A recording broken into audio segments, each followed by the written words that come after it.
Alright guys, I suspect it's the Anderson plug that's fitted to the vehicle, and it had a bit of corrosion inside, so I took it apart once and I cleaned off the vertigreen. Now vertigreen is that green corrosion and it's not conductive, so it's a lot better than it was and a lot less sensitive. But I don't know whether it was the cheap eBay Anderson plugs I bought, but if I tap this just about the right spot, I'll get this light to flicker. There we go. Right there. So it seems to be more on this positive side. It's not so much the whole fitting, but this input cable. There she goes off there now. Now that's enough. My ARB fridge, if it gets a slight interruption in power supply, it switches off, it doesn't switch back on. So you can lose your fridge without you knowing it. So I need to sort this out. So I'm going to cut this off and redo it completely, and we'll have a look inside this plug to see if I can work out what's going on. Okay guys, I'm going to disconnect the second battery, which is power and the fridge, so that'll be that circuit dead. So for me it's just a matter of removing this fuse here, then I'll swing the car around so it gets some better lighting, and we'll have a look at this Anderson plug. Okay guys, I bought some of these Nava connections, so these are about 3 times the price of what I paid on eBay. Now according to the guy at the auto parts shop, they're of no better quality, but I suspect that maybe they are. Anyway, I've got this boot which it hasn't had before. Now this connection is live all the time, so in West Australia where we get that red dust and that, and we don't get that much moisture, they were certainly corroded, so it could have been having a parasitic loss across the terminal. That's why these terminals, which are copper but they are tinned on the outside, so that was completely gone.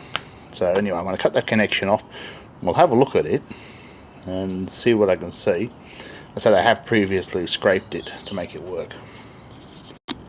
So here's the connector, so there's no evidence of corrosion on the wires, which is good, as I soldered and crimped these connections.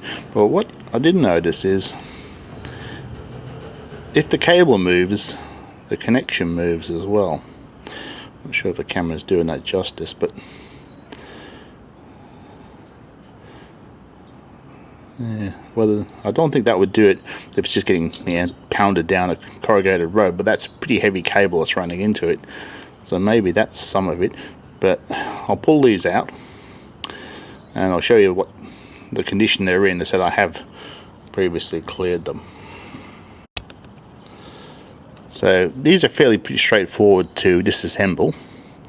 So there's a metal tab under here, which you can see better on the new one. So I'm using my British Army can opener to press down on it enough to disengage it. No easier on the camera.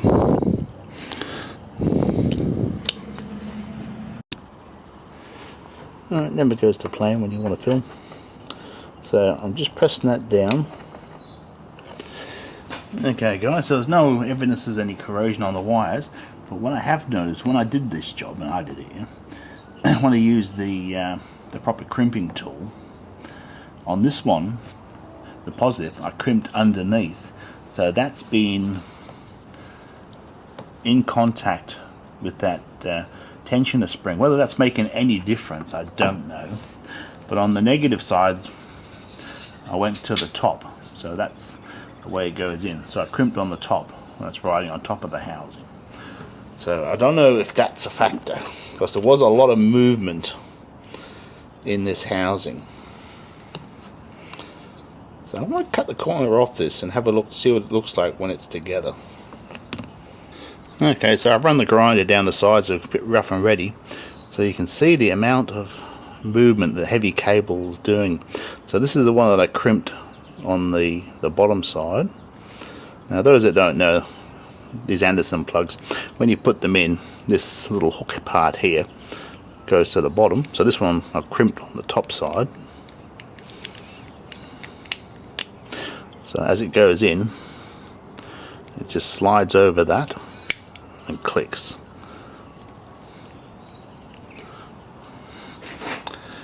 The camera's doing that. So there's still some movement on this one with the cable as well.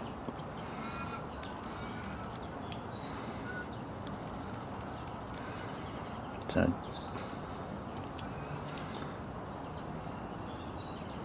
doesn't appear to make any difference. Anyway, we shall fit all new ones and see how they go. Okay guys, pretty straightforward. I've stripped back some of the wire, cut the insulation away, so I've got just enough to get in there. So we're going to flood solder these. Now I can do it two ways.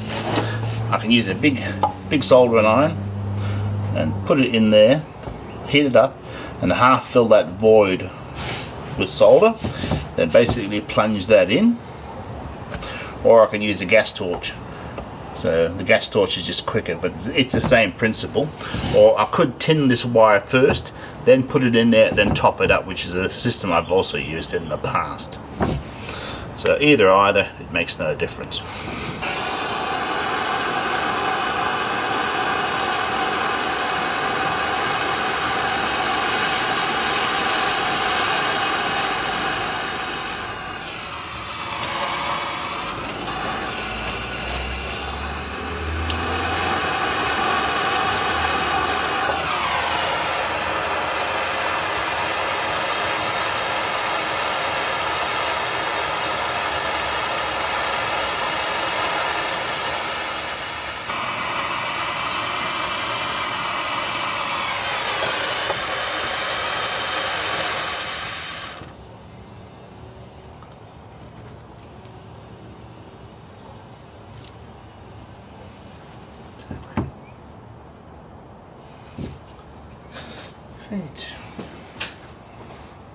While that's cooling down, guys, I've looked at this plug. So it's handed and it's pre-marked in wire gauge and millimeters.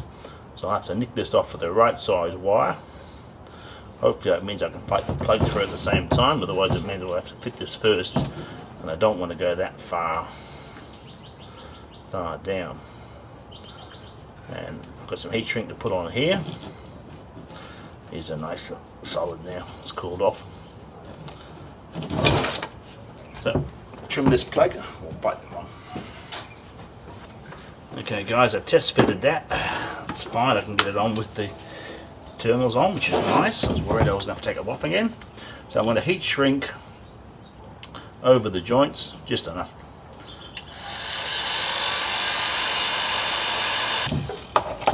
Right, I'll let them cool off, and then we'll assemble this plug, and then we'll give it a bit of test.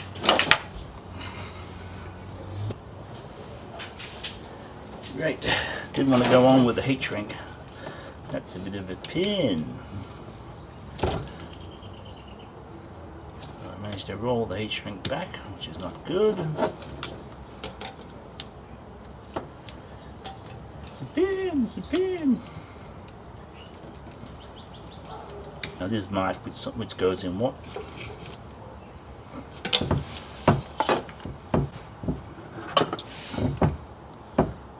A bit stretchy.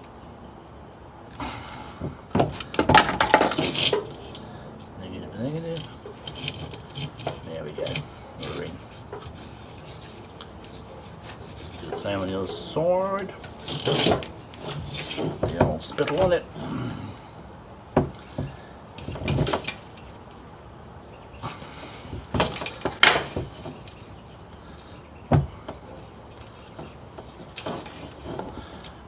Again.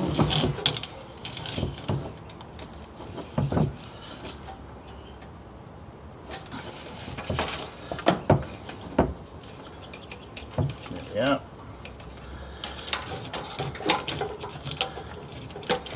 So that gets our connections in. Get our new plug and snap them on. That's what I want. So we're in. That's a reasonable job. So So a thin push stick is what required with this plug.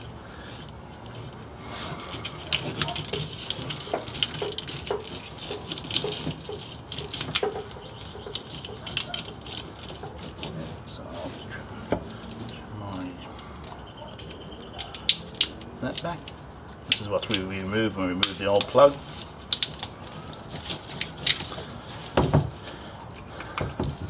So that looks like the job.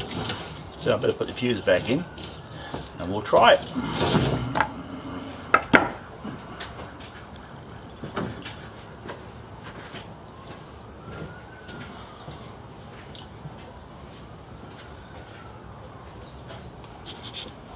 Okay guys, looks like a job well done. I was looking down here. When I flex the cable now, these terminals aren't really moving at all compared to the amount of movement I had on the old one.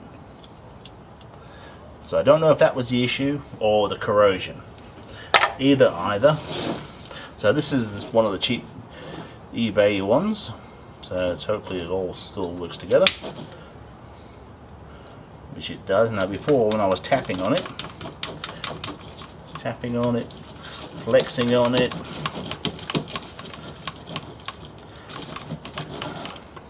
it's all good. So I've got another one of the Nava connectors, which I might put on the fridge, because that's the most important thing. I can't afford the voltage to be interrupted, but all my other fittings will work if this one works, so that's good. Anyway guys, if this type of content helps you out, helps you fix stuff and solve strange problems, don't forget to like and subscribe, and I'll catch you next time.